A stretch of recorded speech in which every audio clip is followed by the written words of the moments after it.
शिक्षण कौशल स्टार्ट किए थे पिछली क्लास में, ठीक है।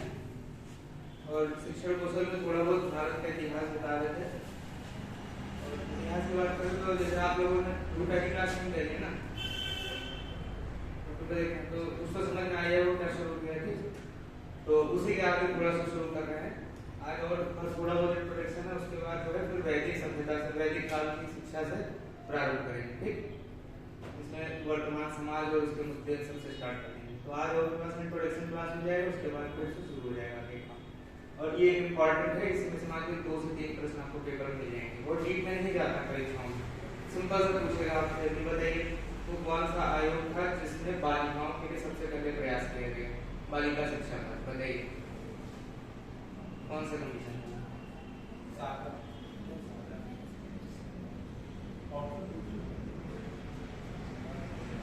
इसी तरीके के क्वेश्चन बनेंगे। अभी जैसे मैं इंट्रोडक्शन कर रहा हूं, उसके बाद हम के अंदर का भी इंट्रोडक्शन कराएंगे आपको, ठीक है। चलिए तो शिक्षण कौशल की बात करें तो लास्ट क्लास में हमने क्या बताया था आपको, लास्ट क्लास में रुक गई थी आरटी एक्ट वजह से, ठीक है। लेकिन आरटी एक्ट वजह तो कुछ नोट 1 नोट 2 करके डाल दीजिएगा, वेरी इंपॉर्टेंट ये रह गया था लास्ट क्लास में, तो इधर ऐड कर लीजिएगा, ठीक। नोट फिर से डाल दीजिएगा, स्टार बना के नोट लिखते जाइए, नोट पर डालने की जरूरत नहीं, तो नोट लिखिएगा, इंपॉर्टेंट है, ठीक। इंपॉर्टेंट ये रहेगा कि अगर हम आपको बताएं तो हमने आपसे एक प्रश्न पूछा था कि बताइए ब्रिटिश शिक्षा का या ब्रिटिश शिक्षा पद्धति का शिलालेख किसे कहते हैं?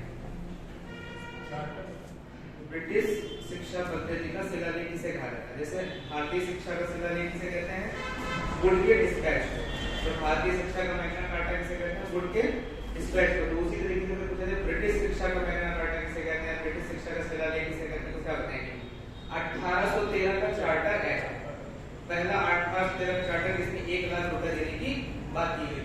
तो आपके लेवल पता है, सिंपल सा क्वेश्चन पूछेगा कि बताइए वो कौन सा आयोग है जिसे भारत का मैग्ना कार्टा कहते हैं। तो आया भी, ये उसमें भी आया था 68500 में शिलालेख के नाम से आया था, और यहाँ भी आया था, यहाँ भी आया था 1835 का लॉर्ड मेघालय का घोषणा पत्र 69,000, ठीक।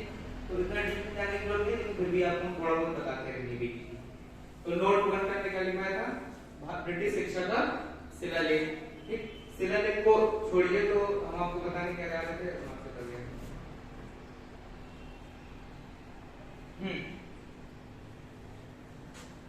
हमने आपको भारतीय विश्वविद्यालय आयोग भी बताया था, कब बताया था? भारतीय विश्वविद्यालय आयोग कब आया? पिछली क्लास एक बार देख लीजिएगा।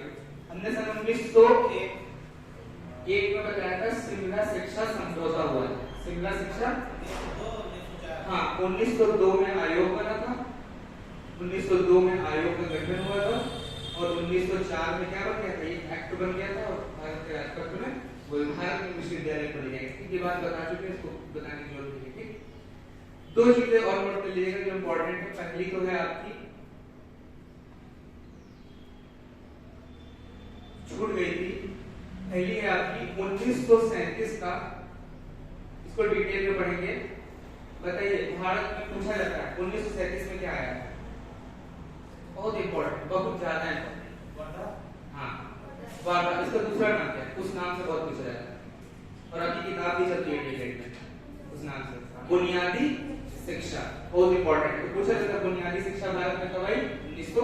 और आज के टाइम में जितने भी शिक्षा क्षेत्र मतलब विभाग में जो भी प्रोजेक्ट आ रहे हैं वो इसी पर बेस्ड आ रहे हैं। बुनियादी जैसे अभी आपका है प्रेरणा पोर्टल आया, ठीक है, प्रेरणा ऐप जो आया है वो पूरा बुनियादी शिक्षा पर, बच्चों की मिनिमम क्वालिफिकेशन। तो 1937 में क्या आया था? बताओ क्या बताया गया था बुनियादी शिक्षा, और किसने दी थी बुनियादी शिक्षा? अच्छा एक नाम से और भी आ सकता है, वार्धा योजना। वार्धा कहाँ है? महाराष्ट्र, ठीक है। वार्धा का पेपर भी आता है IIT और इंजीनियरिंग का, ठीक है, वार्धा। तो वार्धा योजना कहाँ थी? ये भी आई 1937 में, ठीक है। बुनियादी, इसको प्रेजेंट किसने किया था? महात्मा गांधी। कौन सी 4 चीजें बताई थी? वही पूछी जाती है पेपर में। महात्मा गांधी ने बोला था भारतीय शिक्षा में, इस मंच पे बोला था कि बताइए बुनियादी शिक्षा में कौन सी 4 प्रमुख चीजें होनी चाहिए, बताइए। वही पेपर में पूछी जाती है, बैक टू बैक पेपर में बहुत सारे चीजें देगा, कौन सा एक प्रमुख महात्मा गांधी के द्वारा दिया गया। पहली बात याद रखिएगा, 7 से 11 वर्ष तक के बच्चों को अनिवार्य एवं निःशुल्क शिक्षा। बताइए हमने आपको पिछली क्लास अगर देखे होंगे या पढ़े होंगे तो सुने होंगे, हमने हमने बताया था अनिवार्य निःशुल्क शिक्षा की बात सबसे पहले किस आयोग ने की थी? जी मैंने बताया ये 6 से 14 वर्ष तो अभी आया, 2009 में आया है निःशुल्क शिक्षा। ठीक, ये भी बुनियादी शिक्षा 1937 में आया है, देश के आधार में कुछ साल पहले। लेकिन एक व्यक्ति और था जिसने कहा था आयोग में कि हम 2000 अनिवार्य निःशुल्क शिक्षा का प्रावधान करेंगे। बताइए, सार्जेंट योजना बताई थी सन 1944 साइड में बताया था। सीक्वेंस नहीं लिखा था लेकिन लिखा था ये इंपॉर्टेंट बात है, लिखना चाहिए, लिख लीजिए। ठीक, डिटेल में भी लिखवाएंगे अभी आप इंट्रोडक्शन में। 7 से 11 वर्ष तक अनिवार्य लिख लो, अनिवार्य निःशुल्क शिक्षा। ठीक है, याद देवी करते चले कि हम जैसे बोले उससे पहले उत्तर आप दे दीजिए, तभी तो इतना समय बर्बाद करने का, पढ़ने का कोई मतलब निकलेगा नहीं तो क्या मतलब हुआ फिर, है ना? तो परीक्षा से हमने पहले पढ़ लिया जाएगा, इसलिए जो भी निकल रहा है उसको पढ़िए। कोचिंग से बात इसलिए कर रहे हो यहाँ पे कि कोई मार्गदर्शन नहीं है, ऐसा नहीं है, सब लोग प्रशिक्षित हैं, सब ग्रेजुएट्स हैं, ऐसा नहीं कि पहली बार पढ़, बस ये है कि अनुभव मार्गदर्शन चाहिए हमें सही। ठीक, फालतू का बकवास कचरा पढ़ने से बेहतर है कम चीजें और व्यवस्थित चीजें पढ़ते हो जो पेपर में आए। भगवान की जैसे इतना कठिन पेपर आपका आएगा नहीं, आसान सा पेपर होगा, कुछ चीजें पढ़ के जानिए। अनिवार्य और दबाव बिल्कुल मत दीजिएगा, आराम से पढ़िए, बड़े प्रेम से परीक्षा निकालिए। 7 से 11 अनिवार्य है निःशुल्क शिक्षा। ठीक, दूसरी बात इन्होंने क्या बताई थी, कौन बताया आप लोगों को? बताइए। अच्छा, आपको क्या लगता है कि बुनियादी शिक्षा में अगर बोलने को दिया जाए तो आपको क्या लगता है कि कौन सी 4 चीजें होनी चाहिए जो महात्मा गांधी को जमाने के लिए?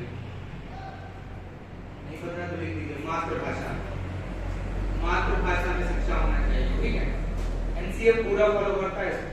मातृभाषा, देखो मातृभाषा वो भाषा होती है जिसमें एक बच्चा अपने आप को अभिव्यक्ति की स्वतंत्रता महसूस करता है। अभी आपसे बोलने tell me something about you तो आप नहीं बता पाएंगे, लेकिन अगर आप अपने बारे में कुछ बताइए तो बहुत कुछ बता ले जाएंगे। मातृभाषा में बच्चे ज्यादा सीखते हैं। ठीक, इसीलिए कहा जाता है सीटेट का पेपर दिया होगा, सीटेट का पेपर दिया तो एक क्वेश्चन का साथ आता है मातृभाषा में, वो ये जानना चाहता है कि जिनको हम टीचर बनाने जा रहे हैं मुझे ये मालूम है कि शिक्षा कैसे देनी चाहिए बच्चों को, तो वो एक क्वेश्चन हर साल का उसमें लिखा है बच्चों को बाह्य वातावरण से जोड़कर और उनकी सरल भाषा में सिखाएं। एक मातृभाषा, मातृभाषा कौन सी भाषा होती है? वह भाषा जो किसी क्षेत्र विशेष में बाहुल्य रूप से बोली जाए वही वहाँ की मातृभाषा। यहाँ भी बंगला बोल रहे हैं तो यहाँ की मातृभाषा क्या हो जाएगी? बंगला। जहाँ ज्यादा मातृभाषा को बोलने का बोली वही मातृभाषा। तीसरी बात क्या बोली थी? तीसरी बात बोली थी ऐसी शिक्षा दो कि बच्चा जो है अपने पैरों पर खड़ा हो जाए, ना कि किसी के सहारे बैठा रहे, जैसे कि आज की शिक्षा व्यवस्था है। आज भी चाहे बीएससी कर लो, चाहे तुम एमएससी कर लो, चाहे तुम जेआरएफ नेट क्वालिफाई हो जाओ, भाई साहब नौकरी के तरफ जाओ, लिख के ले लो हमसे स्थान लेकर। अब नेट जेआरएफ पर आप भले 2 साल का वजीफा पाओ आराम से किसी भी विद्यालय में करो, चाहे अलीगढ़ मुस्लिम यूनिवर्सिटी करो, चाहे बनारस हिंदू यूनिवर्सिटी, चाहे इलाहाबाद में करो, जॉब के लिए तरफ जाओगे। उसके बाद हो सकता है तुमको ऐसे ही पढ़ाना पड़ेगा गेस्ट फैकल्टी के तौर पर विश्वविद्यालय में। ठीक, तरसना पड़ता है, ये नहीं कहेंगे कि बिल्कुल कोई मतलब नहीं होता, लेकिन हाँ ये है कि जॉब इतनी संघर्ष से मिलती है, तो इसीलिए व्यवसायिक शिक्षा पर बल है। और व्यवसायिक शिक्षा पर बल है तो एक और वैज्ञानिक है, उसमें बहुत पूछा जाता है जब हमको पढ़ेंगे भारतीय शिक्षा, भारतीय पाश्चात्य शिक्षा विद विचारक की पढ़ेंगे शिक्षण कौशल में, तो एक भारतीय शिक्षा विद विचारक का नाम आपने सुना होगा, भारतीय नहीं पाश्चात्य, जॉन डीवी। जॉन डीवी नाम सुने? और जॉन डीवी ने एक शिक्षा प्रणाली दी थी और उन्होंने कहा था कि कैसी शिक्षा व्यवस्था होनी चाहिए। नहीं, वो तो शिक्षा व्यवस्था की एक और, उन्होंने शिक्षा व्यवस्था को आगे बढ़ाने के लिए कंटेंट दिया है, उसको क्या बोलते हैं? जैसे समावेशी शिक्षा होता है वैसे ही एक शिक्षा व्यवस्था और दी थी, हमने टेट में बताया था। बताइए उसका क्या नाम है? शिक्षा व्यवस्था कुछ याद है? इसमें समस्यात्मक और आलोचनात्मक चिंतन पर बल दिया जाता है, उसको कौन सी शिक्षा बोलते हैं? इतना बता दिया। ये पेपर हर साल पूछा जाता है, प्रगतिशील शिक्षा पूछा जाता है। प्रगतिवादी शिक्षा या प्रगतिशील शिक्षा के जनक कौन थे? John Dewey. आप बताओ तो किनारे लिख लो, अभी लिख लो, जो क्वेश्चन देखो आने वाले हैं वो बेची में लिखवा दें। क्या मतलब? जब आने की है इनको तो क्यों ना भी जानो, आए तो लोग परीक्षा की तैयारी के लिए ना। जॉन डीवी हमेशा याद रखना, प्रगतिशील शिक्षा। और अगर पूछ ले गलती से आपसे कि प्रगतिशील शिक्षा बल देता है तो 2 चीजों पर, एक तो प्रगतिशील का मतलब समझ लो कि उससे प्रगति होनी चाहिए आपकी, आप कुछ भी ऐसा सिखाओ जिससे बच्चा व्यवसायिक शिक्षा में ग्रहण कर सके। ठीक है, तो ये हमेशा आलोचनात्मक चिंतन, आलोचनात्मक चिंतन प्लस समस्या समाधान पर बल देता है। ठीक है, हमेशा याद रखिएगा, मोस्ट इंपॉर्टेंट है। ये क्वेश्चन बहुत पूछा जाता है, चाहे सीटेट हो, चाहे टेट हो, चाहे सुपर टेट हो, कहीं भी आ सकता है। ठीक, जॉन डीवी की पुस्तकें हमने बताई थी, दो ठो किसी को याद है? कौन सी पुस्तकें बहुत पूछी जाती है? द स्कूल एंड सोसाइटी और the education, the democracy of education, the democracy of education याद रखें। सोशल कॉन्ट्रैक्ट किसकी रचना है? किसने कहा था कि बच्चा जो होता है वो पूरे कागज के समान होता है? ये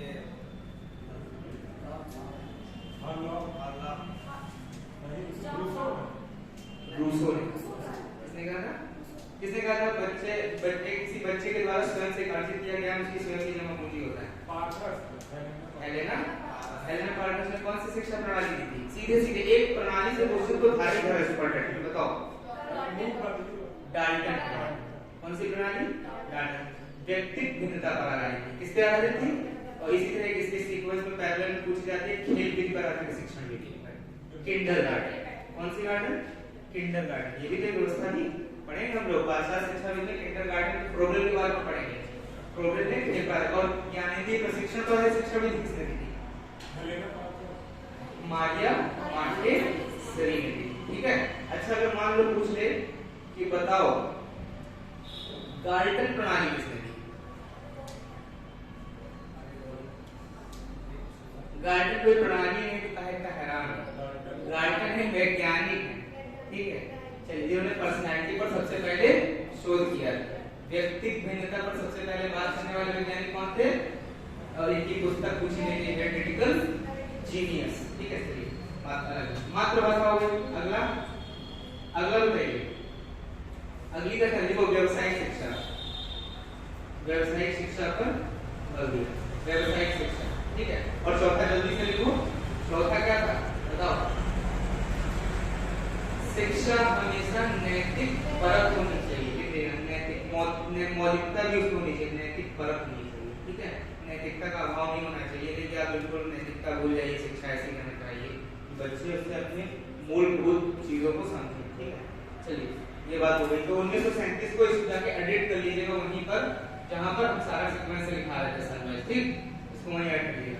उसके बाद नोट नंबर 2 में एक और चीज लिख लीजिएगा, ये भी इंपॉर्टेंट है, ये भी छूट गई थी आपकी। इसका नाम है कोठारी कमीशन। बहुत इंपॉर्टेंट है, सीधा सीधा पेपर में पूछा जाएगा। ठीक है। लिखिएगा कोठारी कमीशन।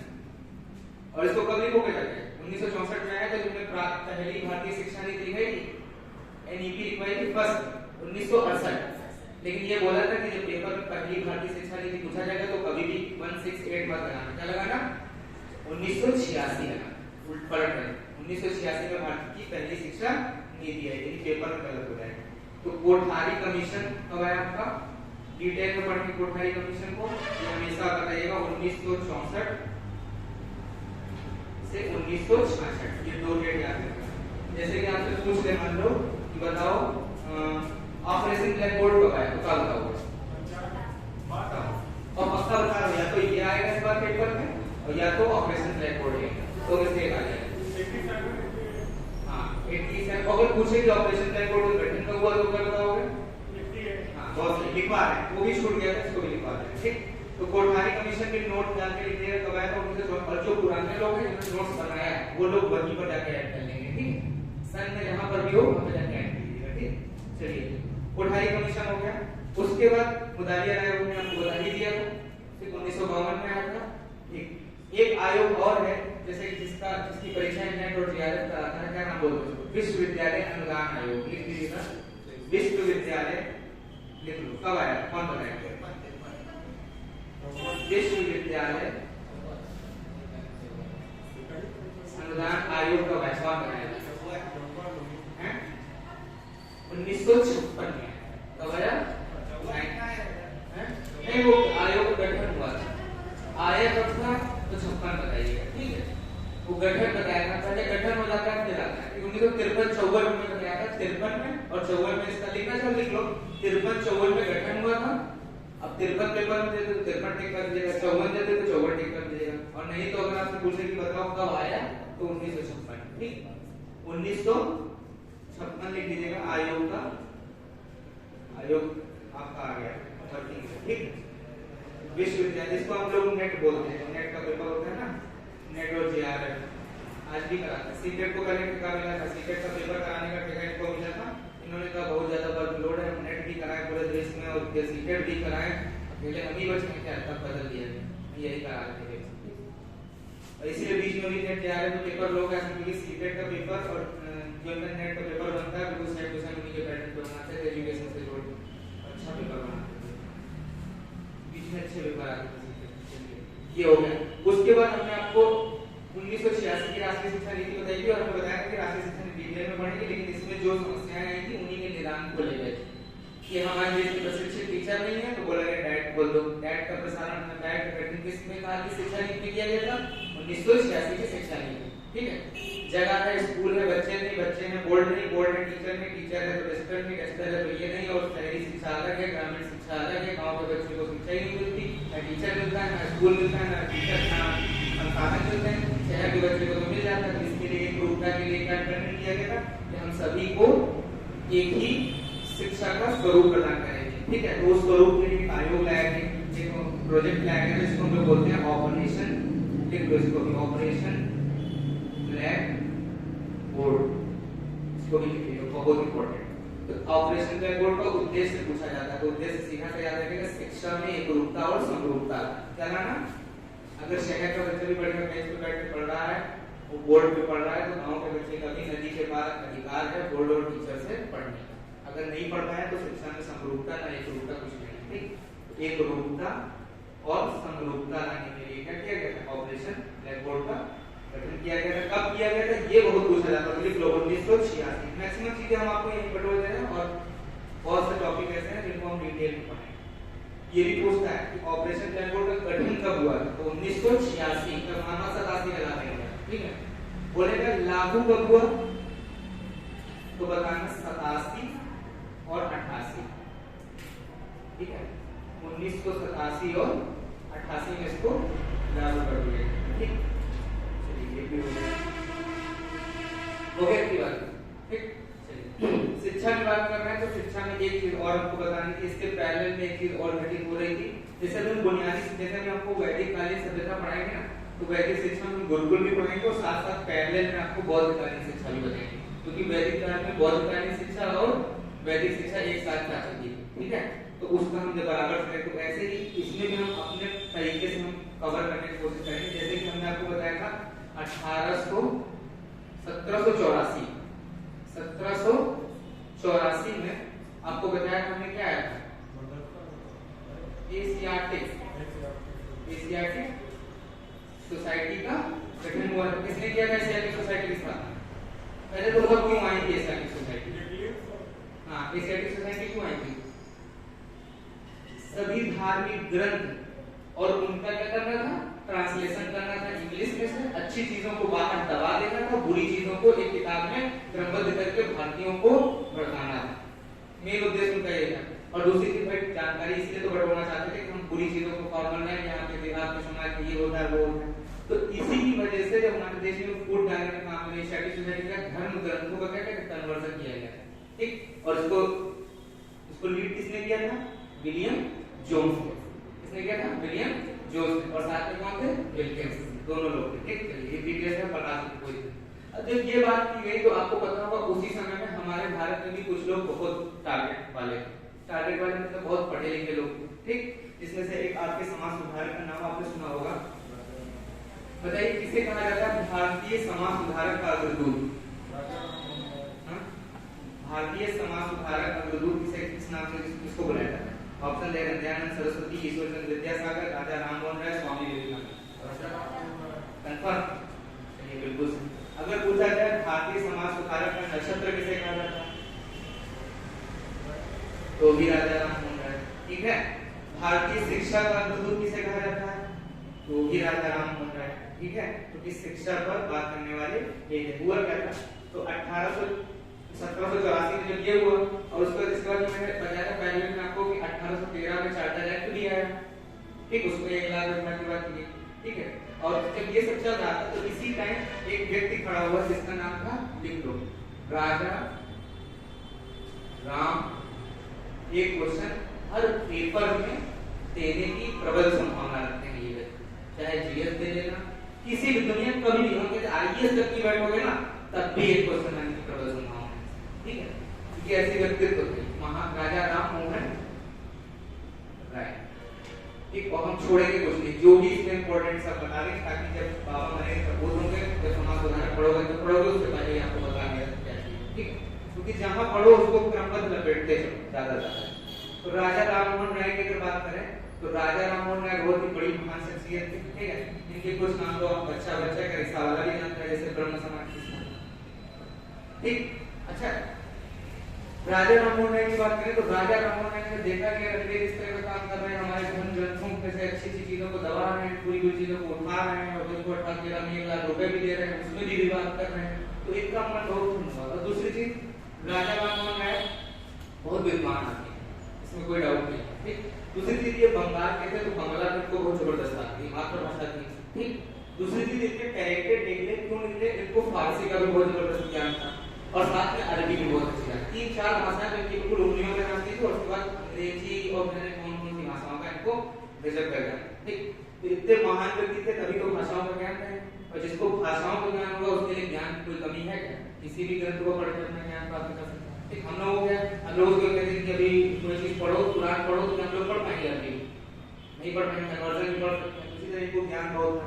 तो राजा राम मोहन राय ने सबसे पहले क्या देखा कि इस तरह हमारा देश हो रहा है तो इनको रहा नहीं है, और इन्होंने सबसे पहले आत्मीय सभा का आयोजन, बहुत इंपॉर्टेंट, आत्मीय सभा सीधे पूछता है कि आत्मीय सभा का आयोजन किसने किया था, राजा राम मोहन। क्यों किया था अब समझ लो, क्योंकि सन था 1815 और यहाँ पे 1813 और ये सब ऐसे कांड कर रहे थे लोग, तो इन्होंने आत्मीय सभा का आयोजन किया। और आत्मीय सभा का काम क्या था जरा समझो, हमने बोला था वो सब करनाने का काम कर रहे थे, इन्होंने आत्मीय सभा में जस्ट उल्टा काम किया। इन्होंने अपने देश को बोला कि नहीं भैया हमारे देश में हमारे धर्म ग्रंथों में भी अच्छी बात है, इनको समझो, वो जो बता रहे हैं वो सही नहीं है, जो हम बता रहे हैं वो सही।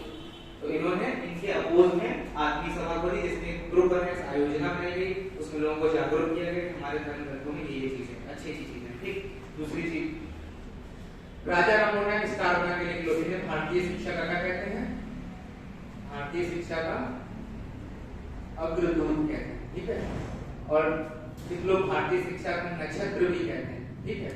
और समाज सुधार कॉमन ले लो, ठीक है। और समाज सुधार के नाम से मुझे भारतीय समाज सुधार में शिक्षा हटा दे, भारतीय समाज सुधार का अग्रदूत किसे कहते हैं, राजा राम मोहन राय। समाज सुधार का नक्षत्र किसे कहते हैं, तारा, स्टार जो रोशनी देता है, ठीक है, इसको बोलते हैं राजा राम मोहन राय। इंपॉर्टेंट। तो आत्मीय सभा का आयोजन कर दिया। आत्मीय सभा का आयोजन दूसरी चीज आपको बताएं, राजा राम मोहन राय की मम्मी नहीं, जल्दी खत्म हो गई, ठीक। और पिताजी भी नहीं थे, तो इनके भाभी को पालती, भाभी इनको बहुत पालती थी अच्छे से, बहुत इनका केयर करती थी। तो हुआ क्या कि इनके जो भाभी के जो हस्बैंड थे वो जल्दी एक्सपायर हो गए, तो एक्सपायर हो गए। तो उस जमाने में एक प्रथा चलती थी सती प्रथा, और इनका कोई नहीं था आगे पीछे, और ये छोटे भी थे, तो उनको भी सती कर दिया। इनसे ये बात देखी नहीं गई। अब सोचिए किसी के घर का व्यक्ति अगर उसके सामने कोई हो गया, उसको सोचिए उस जमाने को फील करिए आप, मतलब हम लोगों को तो हल्के में लगता है, लेकिन आप फील करिए उस चीज को कि अगर कोई एक व्यक्ति मर गया उसके साथ जिंदा आदमी को भी मार, तो इनको इस बात पर दुख हुआ कि जो मर गया सो मर गया, लेकिन जिंदा आदमी को मारने का क्या मतलब होता है। तो उनको बड़ा कष्ट हुआ, उसी से इंस्पायर्ड हुए, उन्होंने टारगेट रखा सती प्रथा का अंत करेंगे। तो अक्सर कंफ्यूज करते हैं लोग, सती प्रथा जब आता है तो दो लोगों का नाम आता है, एक का नाम होता है दयानंद सरस्वती और एक जगह वहीं पर मेंशन होते हैं राजा राम। तो मोस्टली लड़का पता नहीं किस कंफ्यूजन में किस भ्रम में दयानंद सरस्वती को मार देता है। ये गलती कभी ना करना, काम दया सरस्वती ने भी किया था, ठीक है, लेकिन अगर आंसर सही माना जाएगा, किसी भी अगर कोर्ट में भी चला जाएगा ना, तो राजा राम मोहन राय तो सही हो जाएगा। तो याद रखिएगा, वो भी हम आगे आपको बताएंगे। ये इनके साथ हुआ। दूसरा ये बहुत शिक्षा के बहुत इनको शिक्षा में और आगे बढ़ना था, देश को बढ़ाना। चलिए 1815 में ये किया। अब इन्होंने सोच लिया कि हम शिक्षा पूरे देश में है और एक ही रास्ता है जागरूकता कराने का, वो है शिक्षा। तो इन्होंने ये तो किया ही किया। उसके बाद 1817 में 1817 अंग्रेज अपना कांड कर रहे थे, अपना अलग इधर प्रचार प्रसार है। 1817 में बहुत पूछा जाता है, प्रश्न पूछा जाता है कि बताओ हिंदू कॉलेज की स्थापना कब हुई। कौन से कॉलेज की? हिंदू कॉलेज। हिंदू कॉलेज आज किस नाम से जाना जाता है? आज किस नाम से जाना जाता है हिंदू कॉलेज?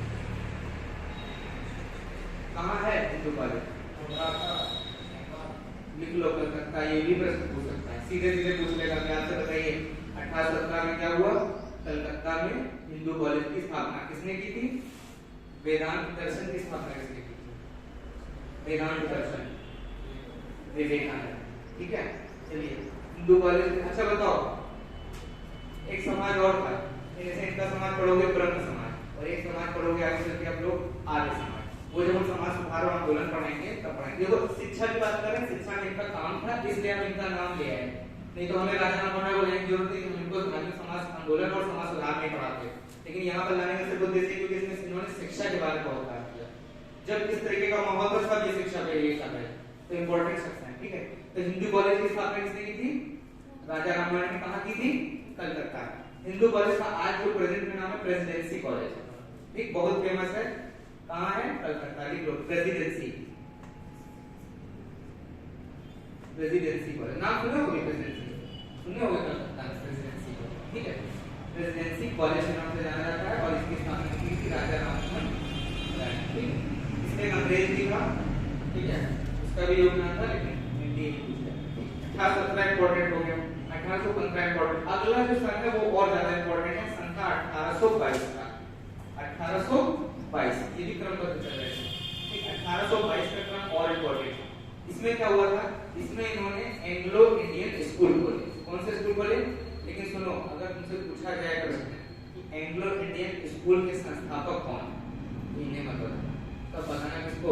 सर सैयद अहमद। अभी एक और समाज सुधारक पढ़ेंगे, मुस्लिम समाज सुधारक थे सर सैयद अहमद खान। ठीक, साइंटिफिक सोसाइटी की स्थापना की, अलीगढ़ मुस्लिम यूनिवर्सिटी की स्थापना की, बहुत अच्छे अच्छे काम किए। तो उनके नाम, ये उनका काम था एंग्लो इंडियन स्कूल। लेकिन 1822 में इन्होंने भी कलकत्ता में एंग्लो इंडियन स्कूल बनाया। एंग्लो, अभी बताता हूँ एंग्लो इंडियन स्कूल है क्या। इंडियन स्कूल किसी को मालूम है एंग्लो इंडियन स्कूल क्या होता है? बताओ। एंग्लो इंडियन स्कूल कुछ नहीं होता। देखो ये जो व्यक्ति थे ये बोलते थे, ये किस पर बल देते थे पहले ये बताओ। राजा राममोहन राय ने किस शिक्षा पर बल दिया?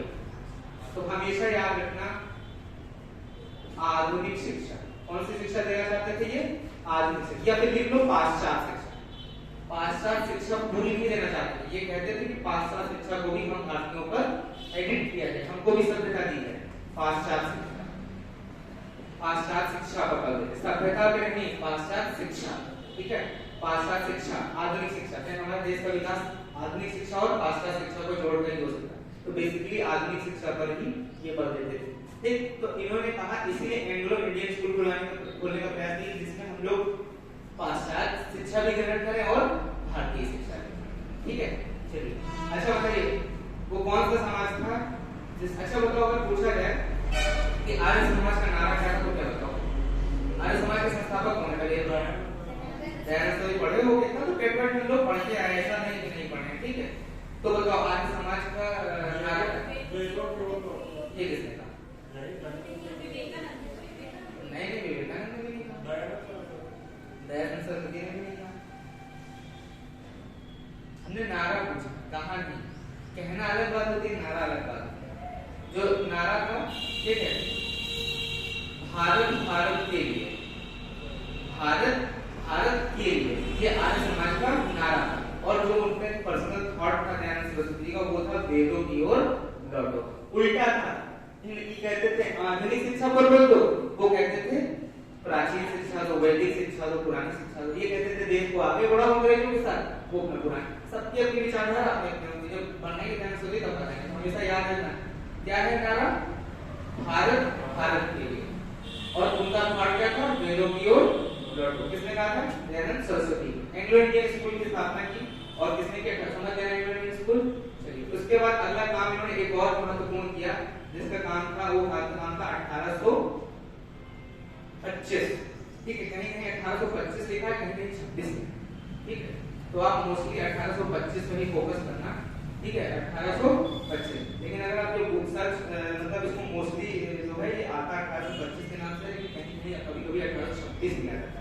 तो ऑब्लिक में लिख लो 1826, हम आपको मतलब भ्रमित नहीं करेंगे, लेकिन 99% क्या लगा होगा? 1825। जब दोनों आ जाए एक साथ और संशय हो कि लगाना ही है तो भी किधर जाना? 1825। और जब 1825 ना मिले तो एक तरफ 1826। ठीक, इसमें क्या हुआ था? इन्होंने राजा ने एक और कांड किया। इन्होंने क्या किया 1825 में एक कॉलेज खोला, उसका नाम था वेदांत कॉलेज। कौन सा कॉलेज? वेदांत। और वेदांत कॉलेज कुछ नहीं था, वेदांत कॉलेज यही था, यही आगे कन्वर्ट हो गया था किसने? वेदांत कॉलेज। लिखिए वेदांत कॉलेज की स्थापना किसने की थी? राजा राममोहन राय ने की थी। वेदांत कॉलेज की स्थापना राजा राममोहन राय ने की थी। इंपॉर्टेंट।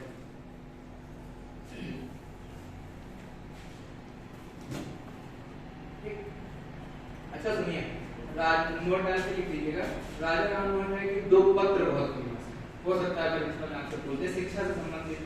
ठीक है, ये फारसी भाषा में था, बहुत पूछा जाता है, ये जनरलाइज क्वेश्चन है, किसी भी एग्जाम में 100% पूछा जाता है। किसी को मालूम है अखबार का नाम? पत्र, एक समाज पत्र, समाचार पत्र कह दो या पत्र कह दो, पत्र प्रसारित किया जाए, उन्हें बताइए इसका नाम बताइए। पत्र किसी को मालूम? फारसी भाषा में, बहुत इंपॉर्टेंट। जब भी कहीं भी पढ़ेंगे इसके बारे में तो ये चीज लिखिए, लिखिए मिरातुल अखबार, मिरातुल इंपॉर्टेंट है, मिरातुल अखबार। ठीक है, और एक और था, एक और था, एक तो था आपका बंगाल हेरिटेज, लेकिन वो पूछा उसने नहीं जाता, वो प्रधान। एक और बहुत पूछा जाता है। दूसरा पत्र याद रखिएगा, संवाद कौमुदी, संवाद कौमुदी बहुत इंपॉर्टेंट। ठीक है, संवाद कौमुदी दोनों इंपॉर्टेंट, दोनों रट लीजिएगा।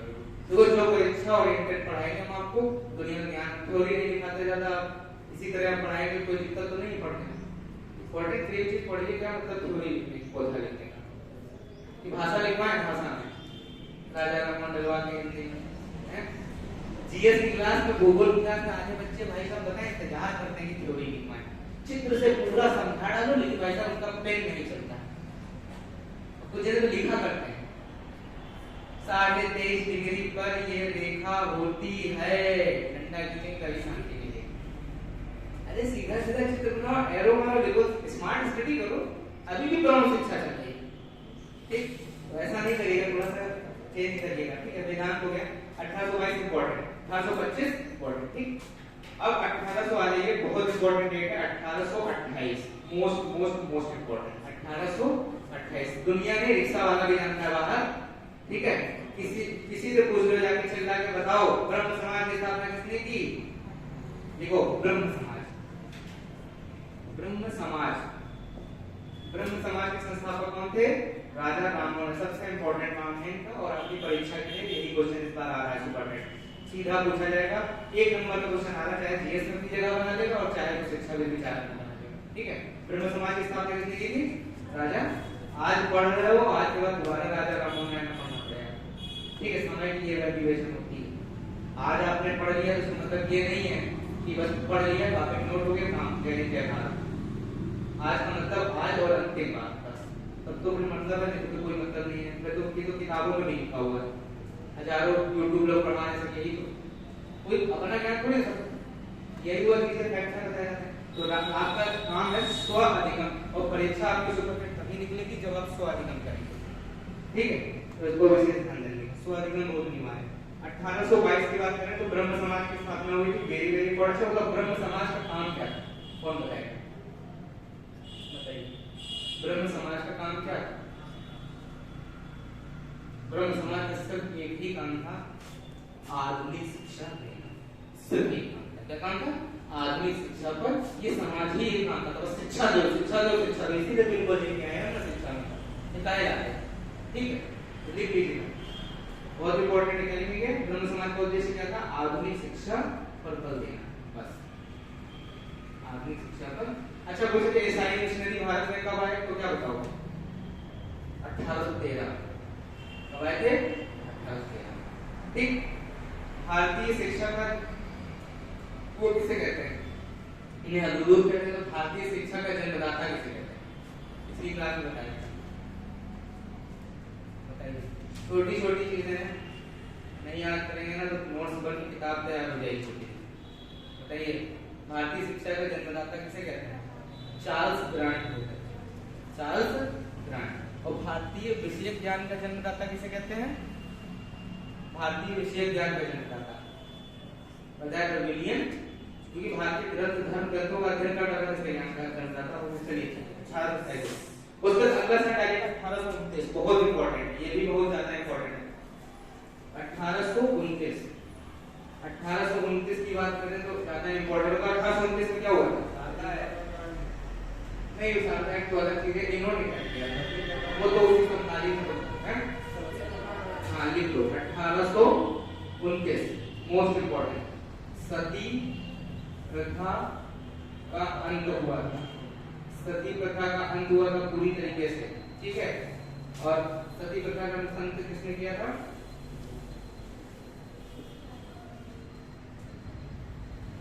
किसने करवाया था? किसने? राजा राम, किसके सहयोग से करवाया था? पूछा जाता है लॉर्ड विलियम बेंटिक, लिख लो बेंटिक महोदय, लॉर्ड विलियम बेंटिक, ठीक है। लॉर्ड विलियम बेंटिक के सहयोग से उन्होंने सती प्रथा को क्या कर दिया था? अंत कर दिया, ठीक है। ये भी महत्वपूर्ण घटना। इसी के समकालीन लिख लेना एक प्रथा और खत्म की गई थी, शारदा एक्ट आ गया, ठीक है। इसमें क्या होता था? छोटी बच्चियों का विवाह किया जाता था, बच्चों का विवाह नहीं करना। छोटे छोटे बेचारे बताओ कि मैच्योर नहीं है और उनका विवाह करा दिया, ये भी गलत चीज थी समाज में। यही तो सब अंग्रेज फायदा उठा रहे थे। तो यही समाज सुधार थे जिन्होंने देश को जो है बचाने का प्रयास किया, नहीं अंग्रेज को पूरा चौपट कर देते, ठीक। सोचिए उस जमाने में अच्छे काम लोगों ने किए, और सोचिए ये बेचारे यहाँ संघर्ष झेल रहे थे। कुछ लोग इंग्लैंड पढ़ने जा रहे थे 1869, नाम नहीं लेंगे उनका, समझ जाओ हम जा रहे हैं, समझ गया। तो सोचो असली किसको नोट पे होना चाहिए? इनको होना चाहिए। बहुत से ऐसे लोग हैं, जैसे बहुत सारे ऐसे लोग हैं जिनको आज एक मतलब देश में फंक्शन कुछ न कुछ उनका भी मतलब नाम होना चाहिए था, लेकिन ये हो गए। और उनको हाँ ये हो गए, चलिए इनका बात खत्म करते हैं, लगभग इनका काम हो गया, ठीक। अच्छा बताइए सती प्रथा का अंत जो है, जैसे विधवा पुनर्विवाह, मोस्ट इंपॉर्टेंट, विधवा पुनर्विवाह कब लागू किया गया? सन 1856, ठीक है। कौन था अंग्रेज? हाँ कौन था? ठीक, कैनन का ब्रिटेन था। तो अगर शारदा एक्ट की बात करें तो लिखना ब्रिटेन, लॉर्ड ब्रिटेन के सहयोग से क्या हुआ? शारदा एक्ट प्रसारित किया गया, लॉर्ड ब्रिटेन, ठीक है। लॉर्ड ब्रिटेन के सहयोग से शारदा एक्ट को प्रसारित किया गया, ठीक। और अंग्रेज है, तीनों इंपॉर्टेंट है, एक पास लिख लो, हमेशा याद रहेगा, कभी भूलोगे नहीं। विधवा पुनर्विवाह एक्ट कौन प्रसारित करवाया था? याद रखना, लॉर्ड कैनिंग, विधवा पुनर्विवाह लॉर्ड, जब पढ़ोगे तो पढ़ोगे। और यही 3 क्वेश्चन बनते हैं, ब्रह्म समाज, सती प्रथा और विधवा पुनर्विवाह, ठीक। इनके अलावा क्वेश्चन नहीं आता, ये 3 क्वेश्चन सन वाइज पता है, दिमाग में बैठाएगा, ठीक। ये हो गया काम खत्म, ठीक। इसको याद रखिएगा। और कल से जो है हम आपका शुरू करेंगे वैदिक शिक्षा, और वैदिक शिक्षा में जितने भी फैक्ट बनेंगे सब आपको बताएंगे, साथ में आपकी एक क्रम से एक पुस्तक की शुरुआत करेंगे। बहुत पढ़ना, शिक्षा के नवीन प्रयास पढ़ाने, ठीक है। शैक्षिक मूल्यांकन और मापन पढ़ाना, इसमें ब्लूम की टैक्सोनॉमी पूरी पढ़ानी है, विधिवत। अभी तक तो लोग केवल इतना पढ़ लेते थे कि बताइए ब्लूम महोदय ने क्या किया। तो ब्लूम महोदय ने मूल्यांकन के 3 पक्ष दिए थे, संज्ञानात्मक और भावात्मक और क्रियात्मक, कौशलात्मक, 3 पक्ष दिए थे, ठीक है। ज्ञान, बोध, प्रयोग, संश्लेषण, विश्लेषण और मूल्यांकन। इसी तरीके से भावात्मक पक्ष अलग होते हैं और आपके कौशलात्मक पक्ष अलग होते हैं, ठीक। चलिए कुछ पढ़िएगा इनको, पढ़ के इनको अच्छे से प्रिपेयर करिएगा, ठीक। धीरे धीरे आप लोगों की जैसे जैसे संख्या बढ़ती जाएगी वैसे वैसे सारी टीम हमारी जो है मजबूत होती जाएगी, ठीक। कोई दिक्कत वाली बात नहीं। आज थोड़ा मुझे काम से जाना था इसलिए नहीं आना है, अभी आपकी मैथ की क्लास चलेगी, ठीक। थोड़ा सा कोऑपरेट करिएगा और कोई दिक्कत मैं कल भी आएंगे तो बाकी हाँ आ ही रहे हैं। तो हमसे पूछे तो हमने कहा मोदी सर आ रहे हैं, हाँ तो आएंगे वो आ जाएंगे, ठीक है।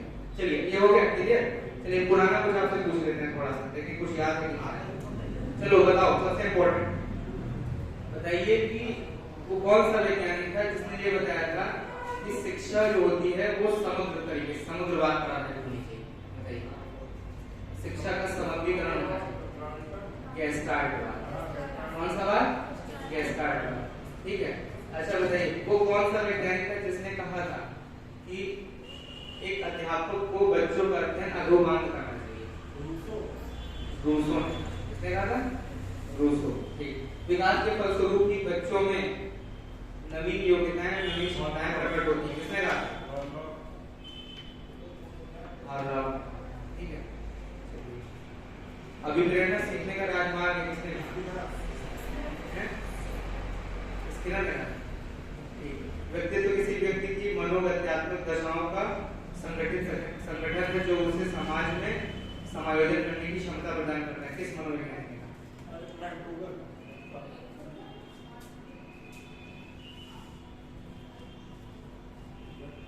सही है। क्या नाम है? आल्पोर्ट। ठीक है।